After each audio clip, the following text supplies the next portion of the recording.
What's good with you? Welcome to the Goob Show. New live, haven't been on in a while. I'm going to talk about some megaliths as usual. I always get into some UFO type aspects when I go live. What's up with you, G-Man?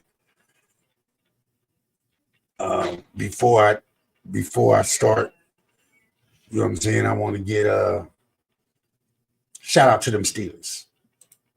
We got to bring this in. We got to definitely show this. Yeah, you know what it is. Yeah,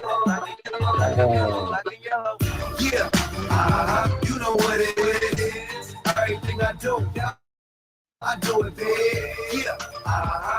Yeah, you know what it is. Didn't know if I really cared for him at first, to be honest with you, when I'm coming over to the Steelers, but you know, it's better than what we have. Pretty sure he was already mad from leaving Denver.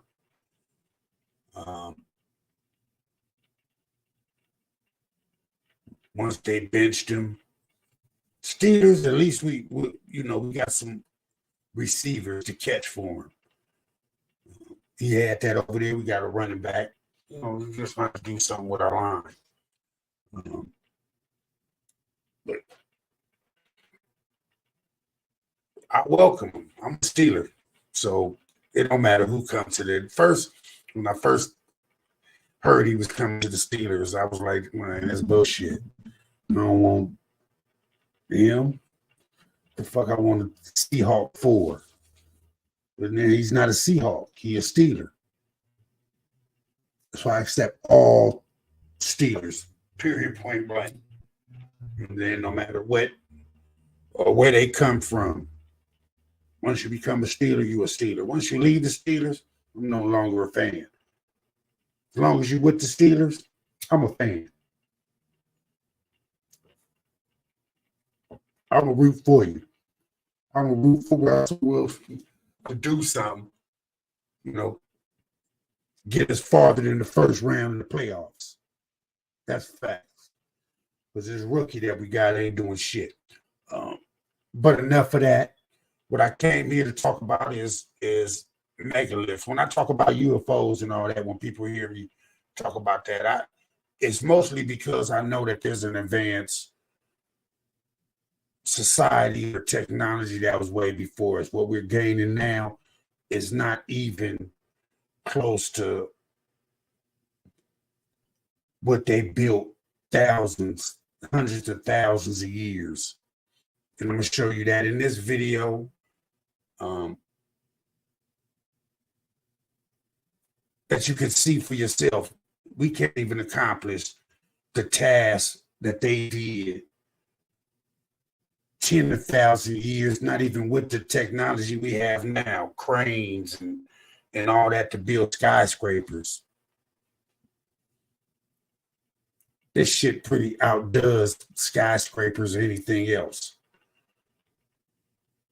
And they were built like this all over the world. So when I speak of UFOs, you have to think that I speak of a technology that's more advanced than us. Anything that can get to us and we can't get even past the moon, they either is out there, they're smarter than us. That's the only thing I can say. You can say who's crazy, who's not, but you know, when you look at some of the artifacts, the megaliths that's around this world, not just the Americas, or you know, you have Chile, you have one. What we're gonna get into is New Zealand, and you can check it out for yourself. I'm not gonna continue to talk. I'm gonna make just a short live. I ain't been on in a while, but like I said, I just want y'all to look at this. And when I say advanced technology, you have to realize the shit that they built back then, we can't even duplicate in our era. And of course, before I leave, I'm gonna leave you with a UFO. Oh shit! Fucking fly got him on the fuck. Leave you with a UFO video. of course. Carter, with all this technology, I still haven't seen UFO or aliens. That's right. If you probably don't look up enough, you know what I'm saying? Kick back, go drink a Modelo, smoke a blunt or something, and sit back and look up in the sky for a little while.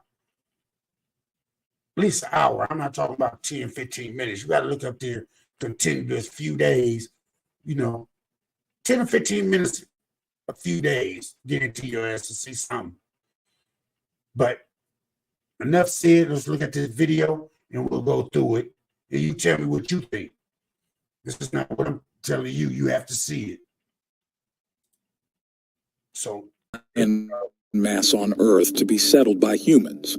This distant island, located in the southwestern Pacific Ocean, remained uninhabited until the first Polynesians, the Maori, arrived around 1300 AD. However, a remarkable discovery was made on the North Island of New Zealand, one which can completely shatter our established understanding of the region's ancient history. Within the dense vegetation of the Kaimanawa Ranges lies a large megalithic structure known as the Kaimanawa Wall, a formation of stone so precisely fitted together that it has ignited a fervent debate about its origins, challenging our understanding of New Zealand's prehistoric past. The wall itself is characterized by a series of tightly fitted stones which, at first glance, appear to have been placed with precision. The stones are massive, with some estimates suggesting that they weigh several tons each. It was determined that the stones were 330,000 years old and were made of ignimbrite, a volcanic stone made of compressed sand and ash. The nearest outcrop of such stone is 3 miles away or 5 kilometers. This aspect alone has fueled speculation about the level of sophistication required to assemble such a structure, should it have been. As you can see, here's the first place I wanted to stop. When they were showing these bricks that's made like this. This had to be so old. It's a tree growing on top of this that they're finna talk about. Big blocks that they made and put in position that could be something other than just some blocks thrown around. And this is in New Zealand. The work of human hands. Upon closer examination, the arrangement of the stones reveals an almost geometric precision. The stones align in a manner that suggests an intentional pattern, with straight lines and angles that are uncommon in natural rock formations. This peculiar arrangement has led some to propose that the wall could be the remnants of a large megalithic structure, most of which is still unexcavated. In 1996, an investigation into the wall was conducted by archaeologist Barry Brailsford. Brailsford noted that the site was facing precisely due north, which is a pretty remarkable feature that is hardly a coincidence. There's plenty of strange things about this wall, and one of them is the way it's facing. If you stand with your back to it, you're facing exactly due north. Now, it may be totally insignificant, but there's 360 other points on the compass where it could have been facing. It's worth noting that many ancient megalithic sites are aligned with the true north, such as the pyramids of Giza, Stonehenge, Chichen Itza, and many others. Brailsford came to the conclusion that the stone blocks of the site were not natural, and they were precisely cut and stacked. The sensational discoveries of Brailsford led to the publication of an article in the New Zealand Listener called Megalith Mystery. Are giant stones in the Kaimanawa Forest Park evidence of an ancient New Zealand culture? And see, that's going to be the problem with them trying to excavate to see if this is another pyramid that's just buried under. If you notice, it grew. It's a tree that grew on top of that. That tree had to be at least 1,000 years old. So this is 1,000 years before even civilization. That's where you get that ancient ancestry theory from. There had to be something that had technology thousands of years before even cavemen and then became us. There was something before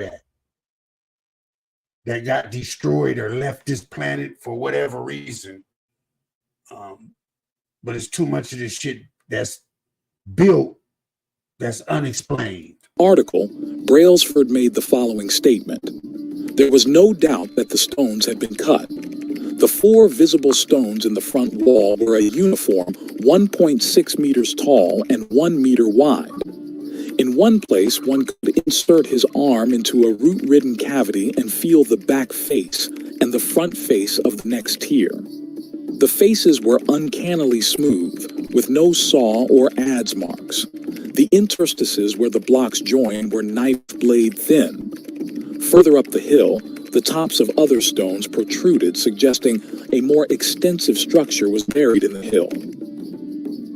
The Waidaha are a people often mentioned in discussions about the early human history of New Zealand, but their exact historical context is somewhat controversial and not widely recognized in mainstream academic circles. According to some accounts, particularly those found in certain non-academic sources, the Waidaha were the first wave of settlers in New Zealand. Barry Brailsford is also one of those historians who believe the Waidaha settled New Zealand long before the Maori, so he initially attributed the structure to them. He even talked to some of the Waidaha elders, asking them about the origin of the structure. He was stunned by what they told him. It's pre-Maori and it's even pre-Waitaha. The people who were here before the Maori people as we know them today. People of Waitaha, the nation of Waitaha. And I brought the elders here. We came at 4 o'clock in the morning and they came from different parts. In my mind, the Waitaha elders came. Yes. They came here in the early morning. They came to this wall and they said, we know these people, but they are way before us. Curiously, the Maori also stated that this construction was not their doing, as they had never built any megalithic structures. The blocks run for 8. See, that's where the problem gonna come in, because they were supposed to be the first people to inhabit New Zealand. When they seen the structure, they're like, no, we didn't build that. Somebody before us built that, but we the first ones there. That didn't make any sense. If y'all didn't hear it, let me rewind it just a little bit so you can hear it. Because he strictly said that they talked to him and they said they didn't do it, but somebody before them did it, but they supposed to be the first ones there. Academic circles. According to some accounts, particularly those found in certain non-academic sources, the Waidaha were the first wave of settlers in New Zealand. Barry Brailsford is also one of those historians who believe the Waidaha settled New Zealand long before the Maori, so he initially attributed the structure to them. He even talked to some of the Waidaha elders, asking them about the origin of the structure. He was stunned by what they told him. It's pre-Maori and it's even pre-Waitaha. He said it's pre-Maori and pre-Waitaha. Waitaha is saying they before Maori. Maori is saying they was before Waitaha. Before either one of them, both of them say whatever made this structure is before them. Who is that? People who were here before the Maori people as we know them today. People of Waitaha, the nation of Waitaha. And I brought the elders here. We came at 4 o'clock in the morning and they came from different parts. In my mind, the Waitaha elders came. Yes. They came here in the early morning and they came to this wall and they said, we know these people, but they are way before us. Curiously, the Maori also stated that this construction was not their doing, as they had never built any megalithic structures. The blocks run for 82 feet, or 25 meters, in a straight line from east to west. How can you be so sure that this is man-made? I mean, the idea that the wall is facing north, the blocks are very uniform. Because the wall is starting to collapse to the west, the blocks are pulling apart from each other. There's spaces in the blocks we can get down and behind them. We can see other blocks that are also uniformly cut and squared behind the blocks. We can see about 9 blocks. Technology I talked today. Oh yeah, but there are things like the Giant's Causeway in Ireland, which are natural phenomena. Those big square blocks. It's possible.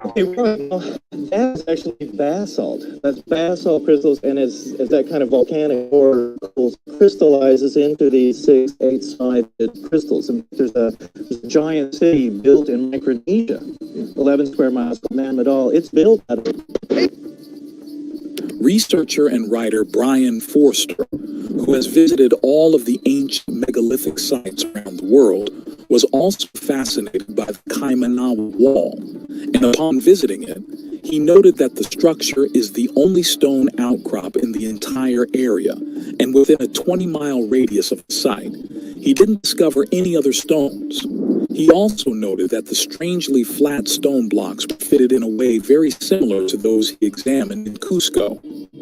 What is interesting is it's the only stone outcrop in this entire area. We drove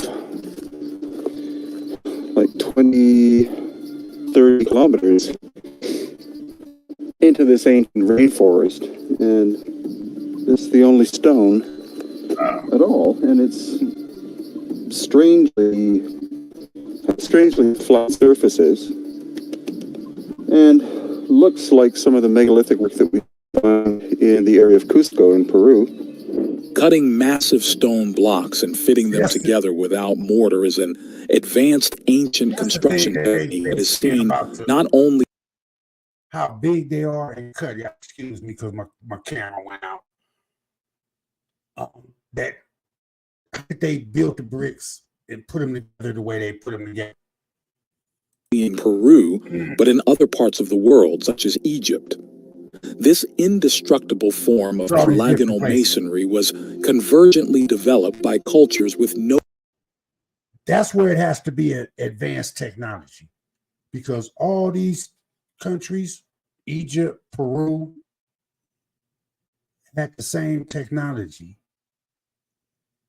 but they thousands of miles away from each other. But they were doing the exact same thing thousands and thousands of years ago.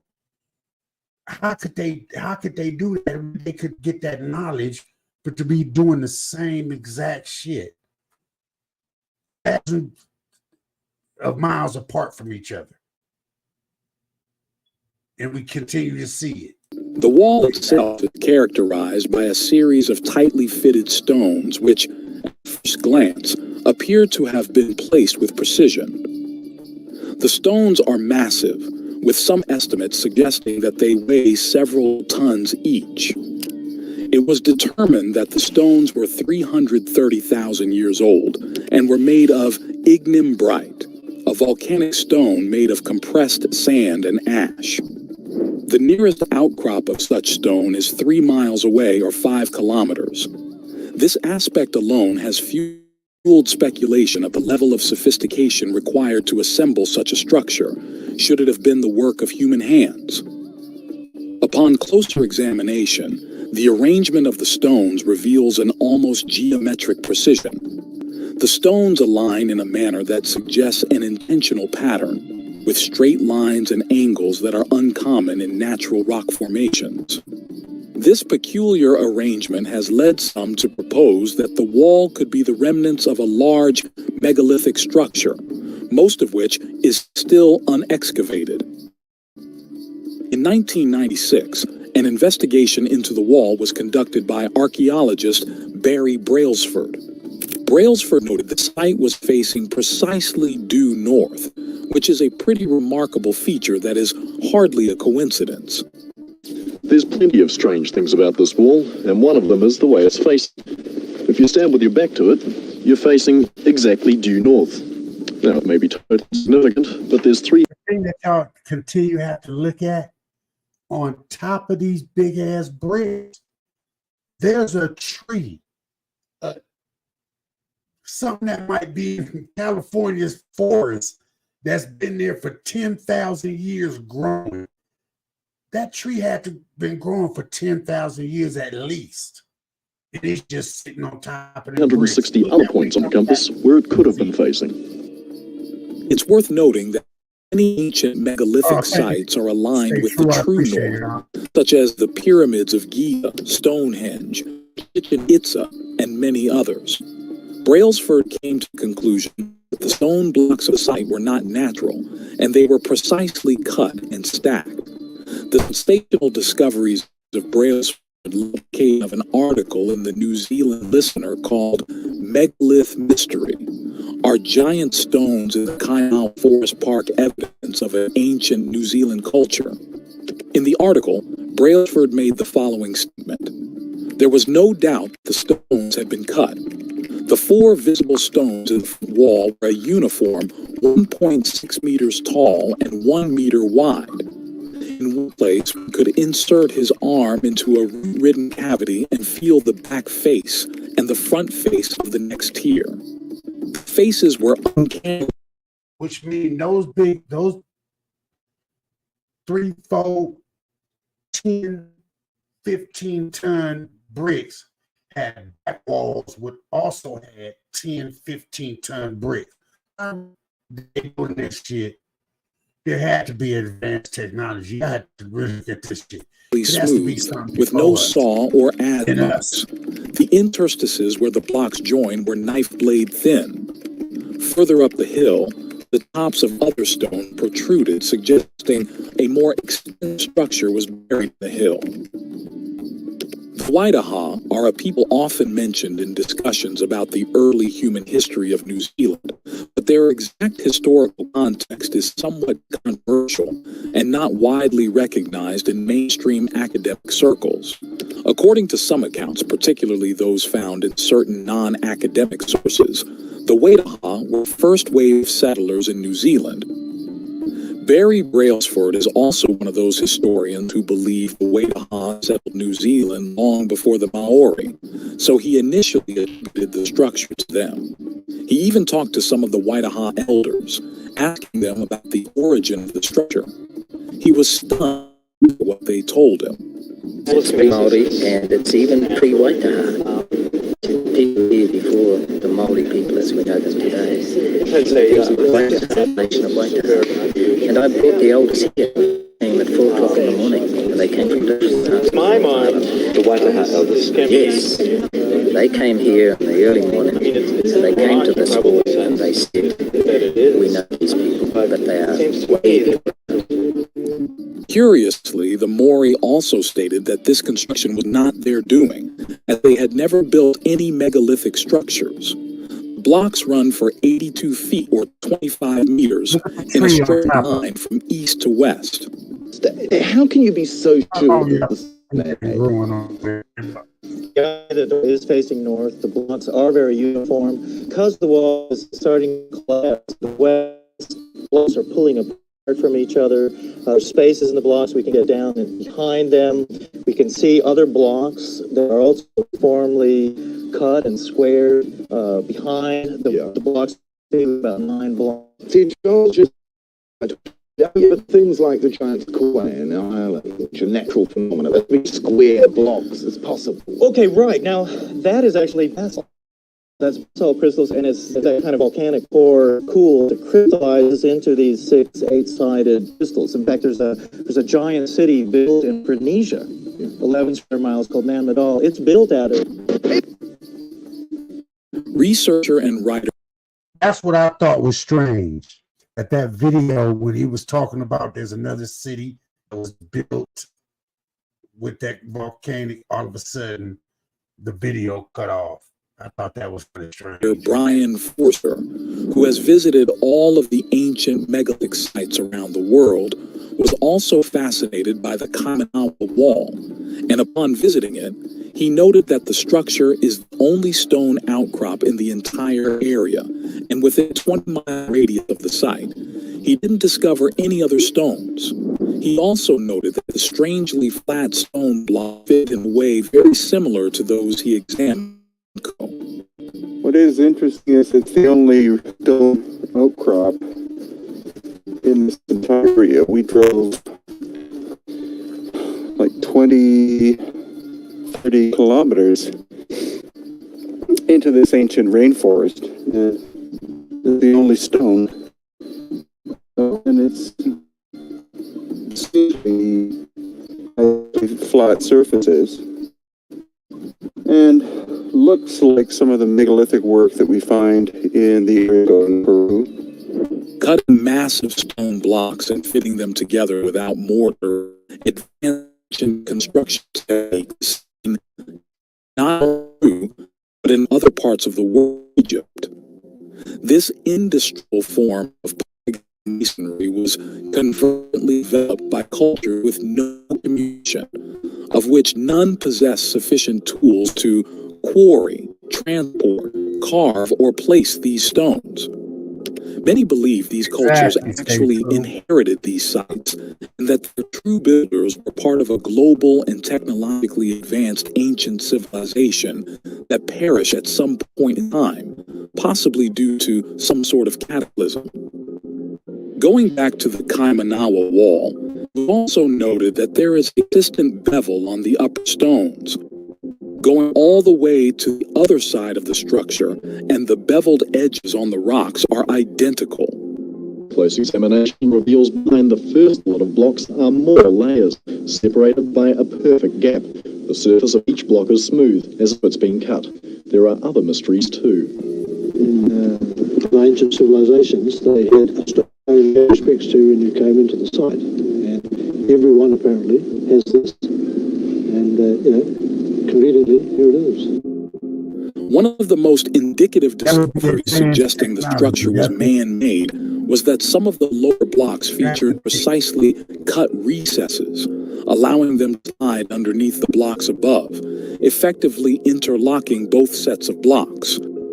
The lower block was probably dislocated after the catastrophic eruption and earthquake 186 AD, which most likely caused it to.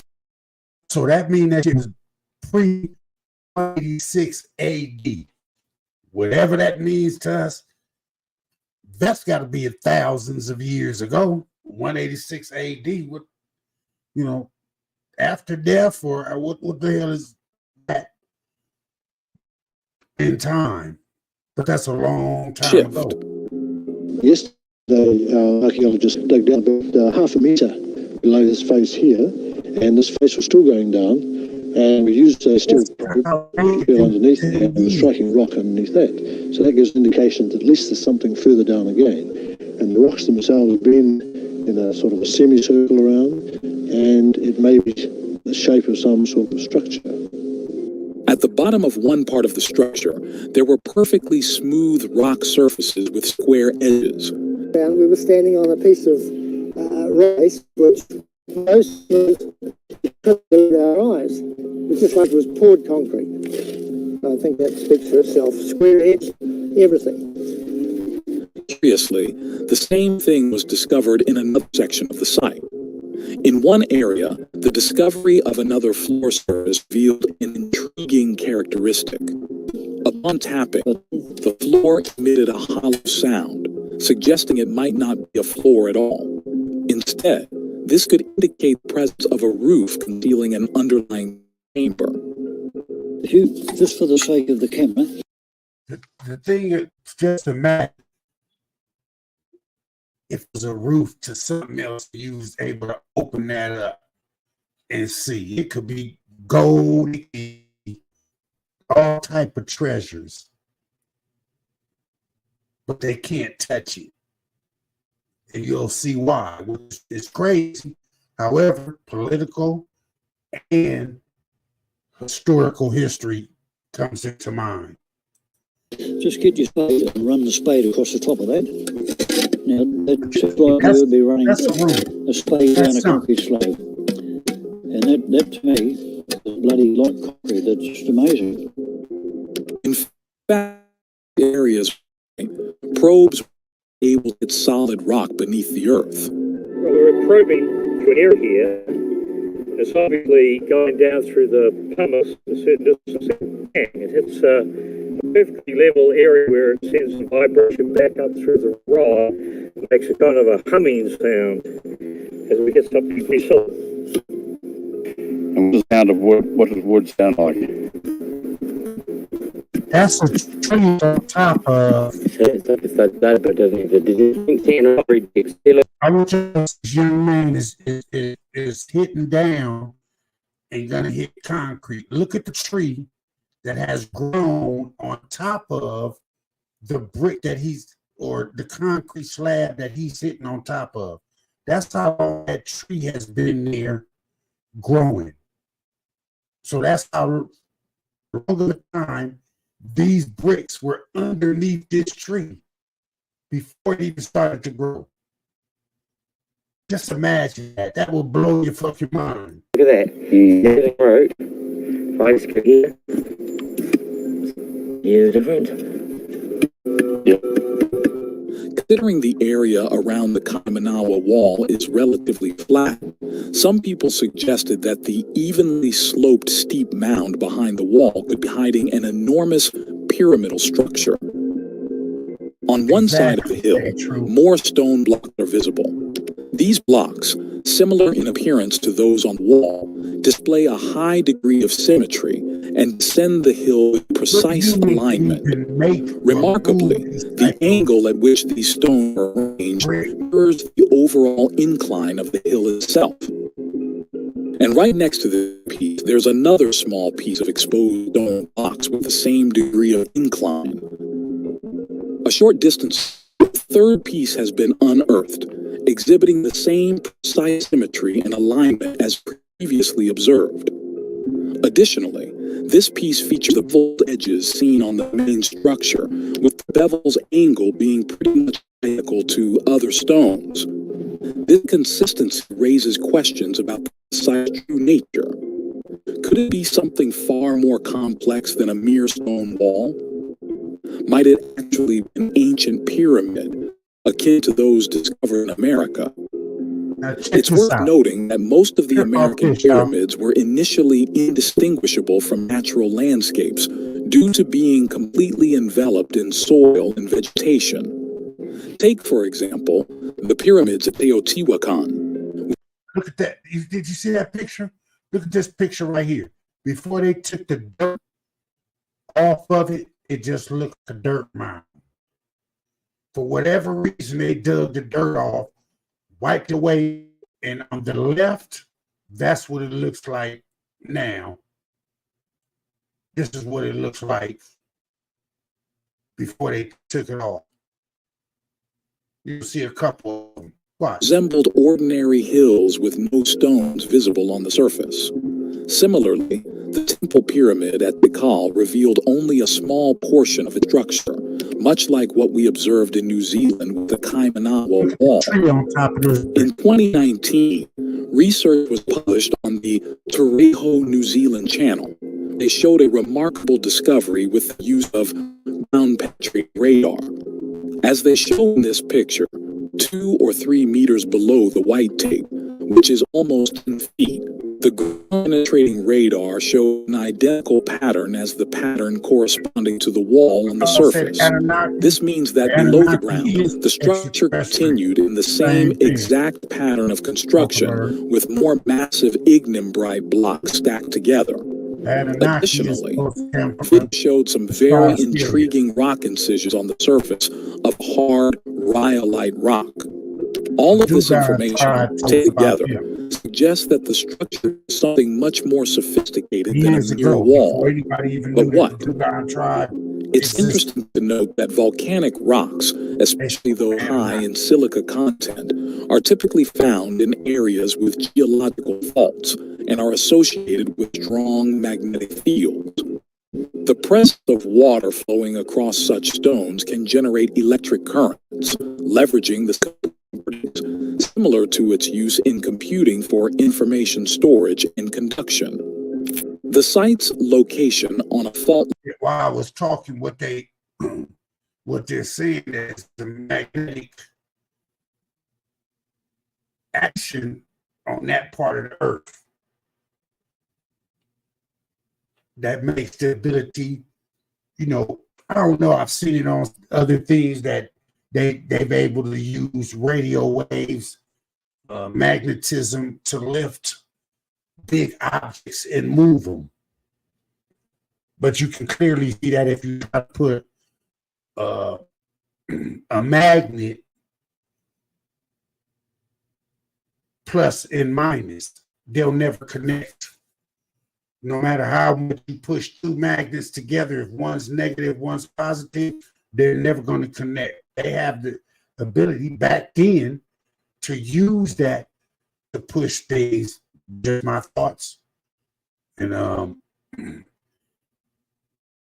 if anything that math can tell you or science can tell you, that is a way they probably use it 100%.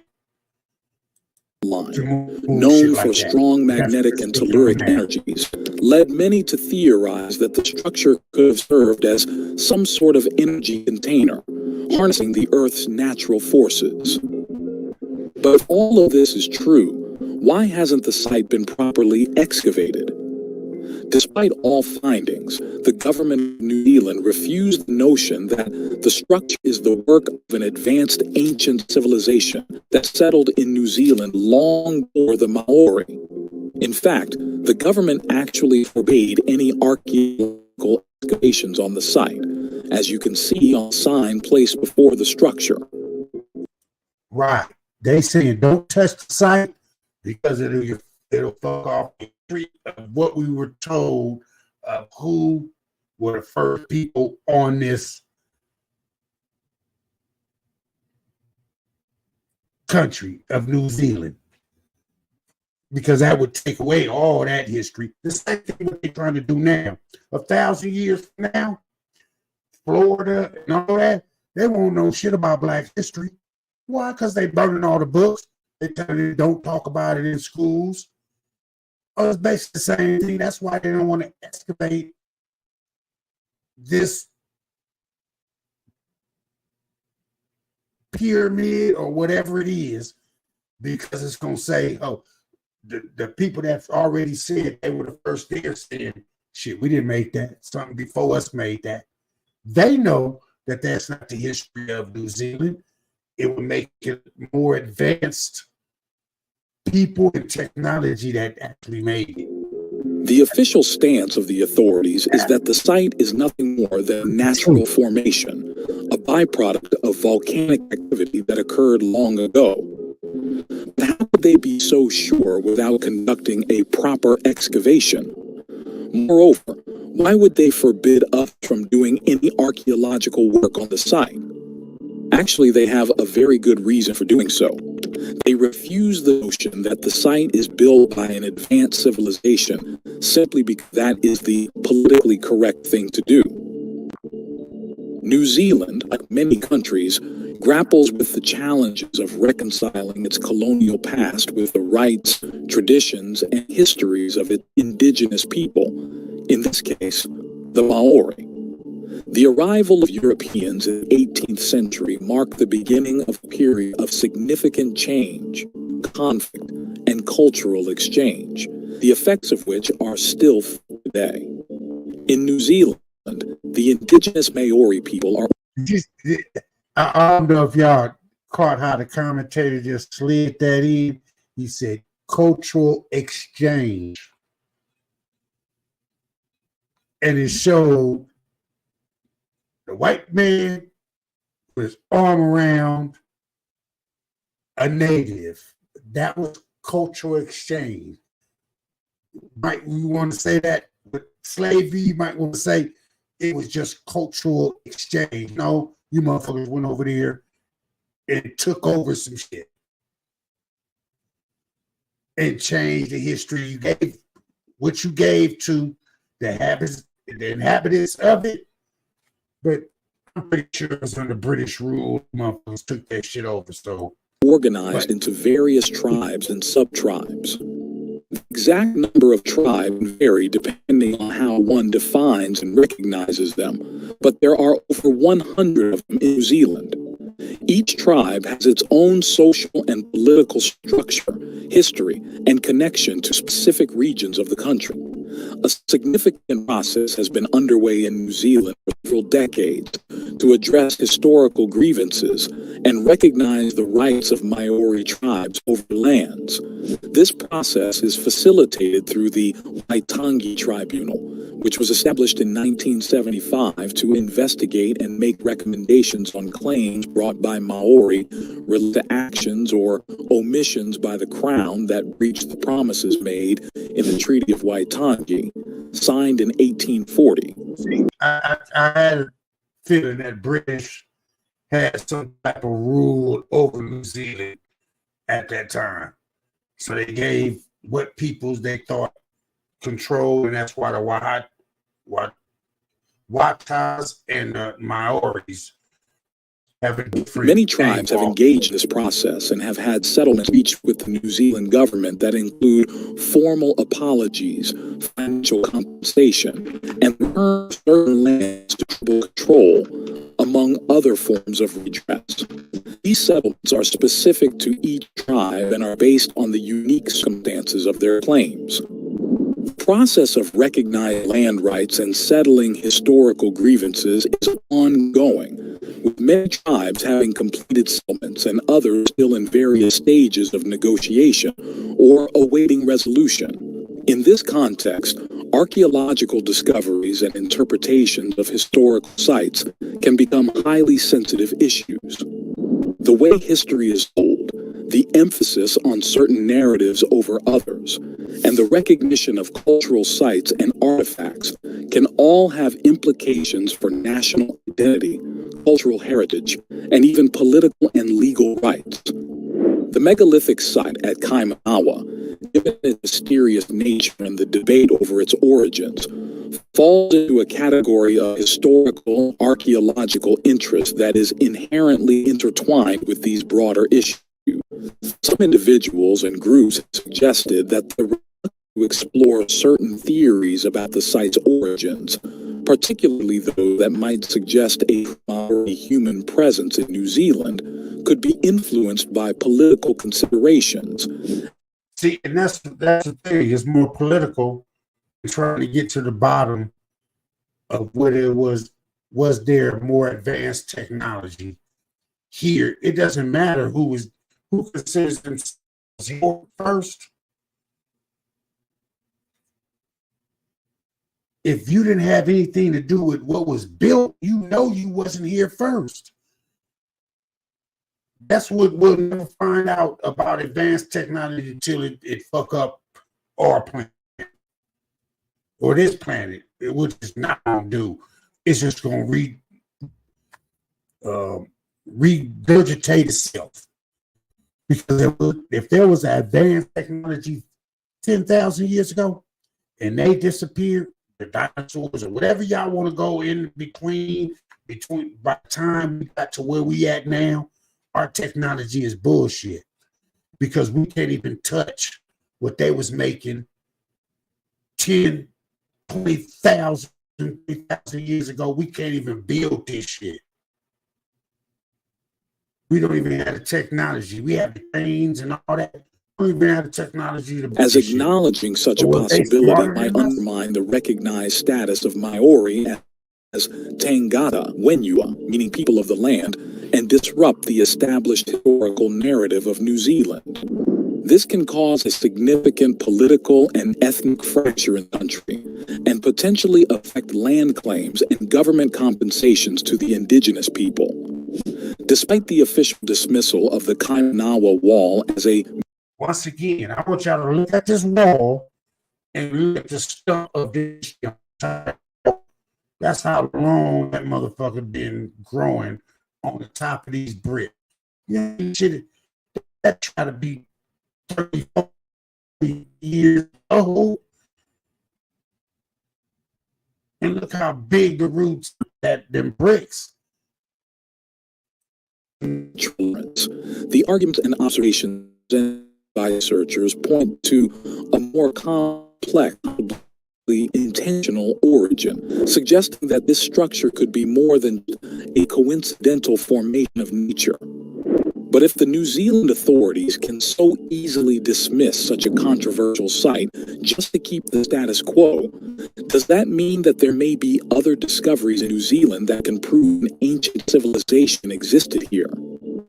The notion that New Zealand remained uninhabited until the arrival of the Maori around 900 years ago sounds a bit off, especially considering the extensive human presence across the Pacific. Mainstream archaeological evidence and Aboriginal mythology suggest Australia has been settled for over 40,000 years, and even remote locations like Easter Island have a rich history of human habitation. Given this, the idea that the islands of New Zealand remained undiscovered until 900 years ago seems quite peculiar. Adding to the intrigue I ain't gonna let that just existed pass. here. I want y'all The to know. notion that New Zealand remained uninhabited until the arrival of the Maori around 900 years ago sounds a bit off, especially when considering the extensive human presence across the Pacific. Mainstream archaeological evidence and Aboriginal mythology suggest Australia has been settled for over 40,000 years, and even remote locations like Easter Island have a rich history. Easter Island. Who the hell made them? Who carved that shit like that? Humans or advanced technology? Because I guarantee you, we can't replicate that shit in our era right now. With the technology and all the shit that you think advanced and all that and AI, we still can't get them that shit. And that shit built into the ground. As tall as they are above ground, they say it's the same amount below ground. But Technology of human habitation. We are. Given the backdrop, the idea that the islands of New Zealand remained undiscovered until 900 years ago seems quite peculiar. Adding to the intrigue, stories from Maori folklore, which seem to hint at a pre-existing knowledge of New Zealand. And the very reason tribes came to New Zealand. The quest for green punamu, highly valued nephrite jade in the island. The lore raised New Zealand was unknown. How did early Maori or their Polynesian ancestors come to know of the existing location of greenstone? This gives the knowledge of New Zealand and sources before wide discovery and settlement, sparking curiosity and speculation of the island history and the extent of ancient exploration. The civilization being in New Zealand in time. In 1972, remarkable at the top of the hill in New Zealand piqued the interest of those facets of the country's ancient past. He buried her layers of accumulated over centuries, a series of mysterious stone boulders. Boulders had lain hidden under earth for potentially 1,000 years. What made the find particularly intriguing was the name placement of these boulders. Approximately 10 the circumference of them balls are.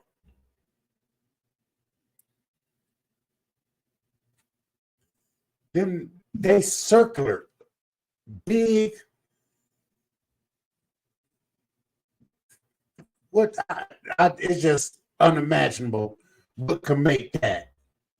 And just the 12 of them were located at the peak of a clay hill in Silverdale, a setting where coning boulders could not naturally occur due to the geological composition of the area. This raised immediate questions about their origins, as such boulders typically form over millions of years in sea sediments, starting as small shells that become coated with layers of sand and lime. Their presence on a clay hill, far from their natural incubation environment, suggested a deliberate act. Ancient people, at some point in history, had transported these markers to the hilltop as part of an overland alignment system.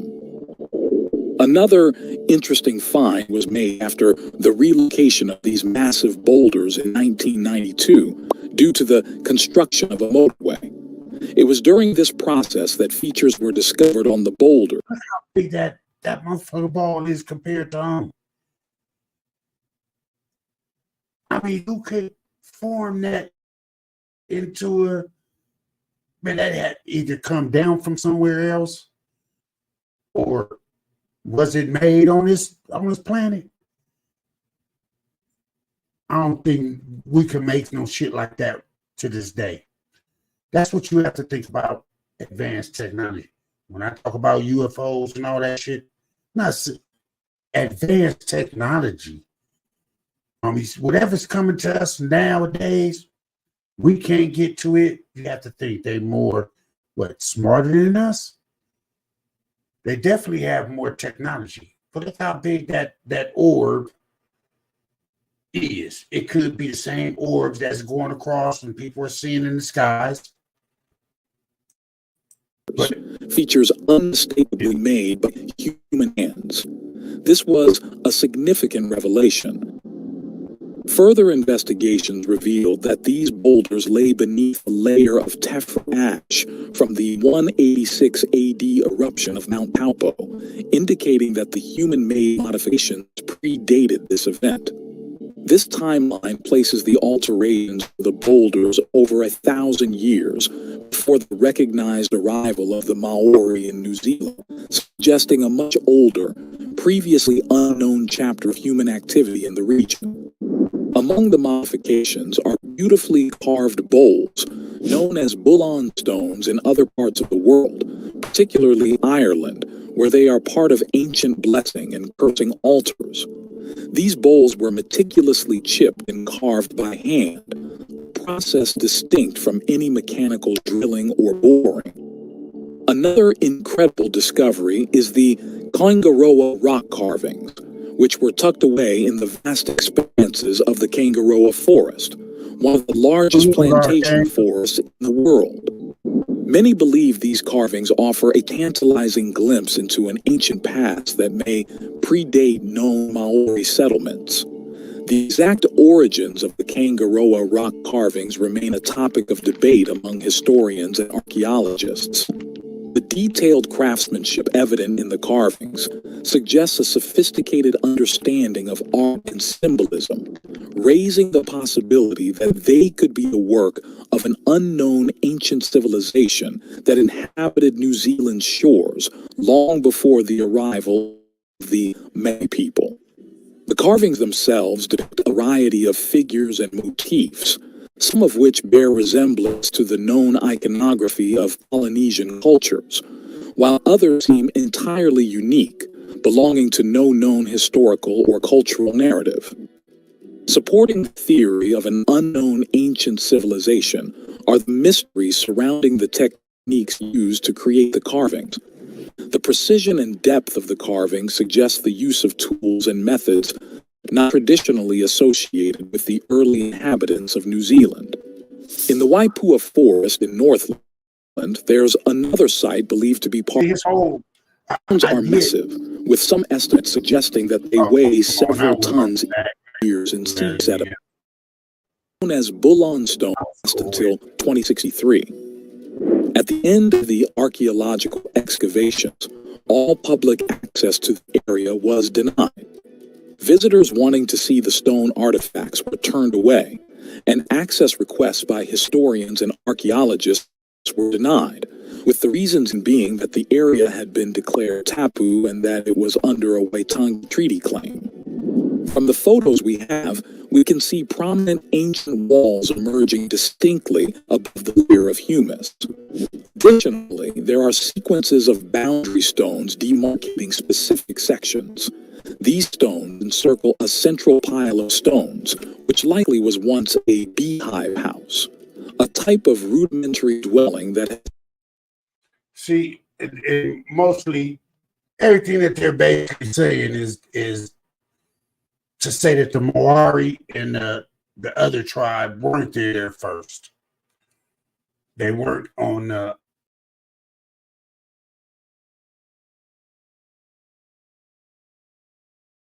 Johnny motherfucking James was good with you. Yeah, that they weren't there first. They didn't if they didn't build those pyramids, it has to be advanced technology, a lot freedom, thousands of years freedom. What I kept showing you in the video, if you look at the tree that was on top of the blocks that they were talking about, you'll see that tree had been growing for thousands and thousands of years.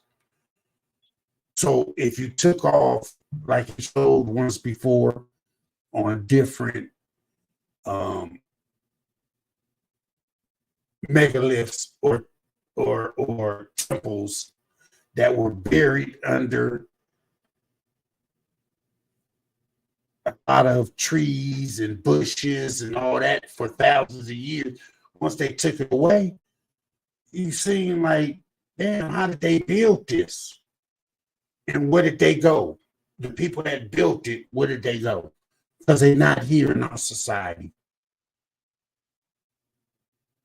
At our time, we can't do the same thing, and that's why I'm going to show in a few of these megalithic, ancient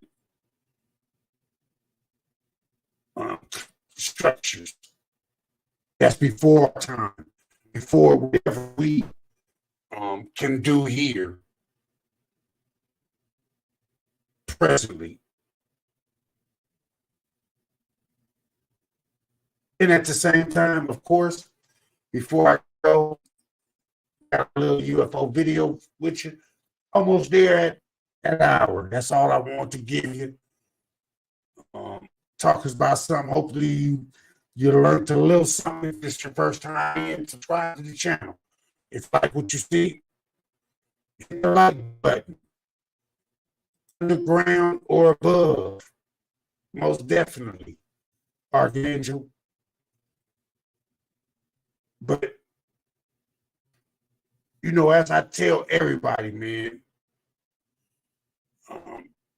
the first person that came in and he was speaking to me, Ricardo, he hadn't seen anything. You got to look up. You got to look up more than just one time a day. Continue to look up. Eventually, you'll see something. Just like this person seen what they seen in videotape. Until the next one, I'm out of here. I'm going to leave y'all with this.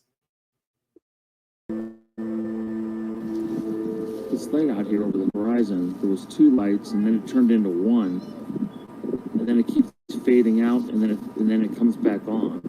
It's flickering. It's not moving. It stays in the same spot, and it looks like it's like orange. It looks like fire is what it looks like. Oh, there's a second one just came on. You see that? I have no idea what that is. So they're getting brighter.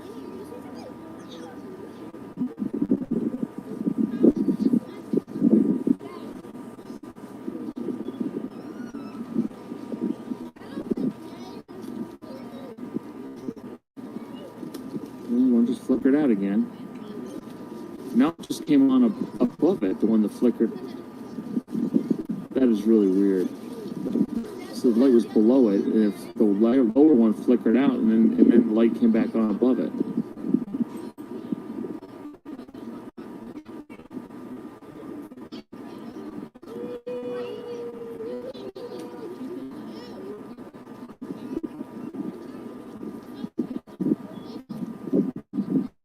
Now there's a third one that just came on.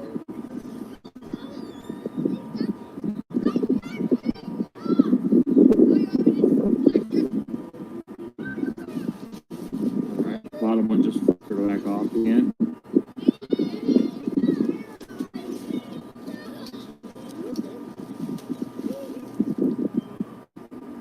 And they're not moving, so that's the weirdest damn thing.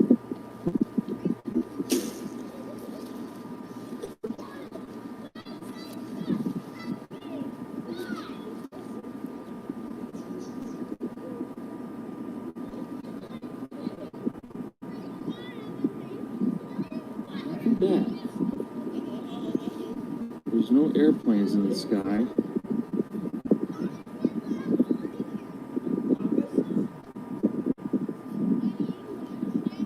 You can see they're not moving.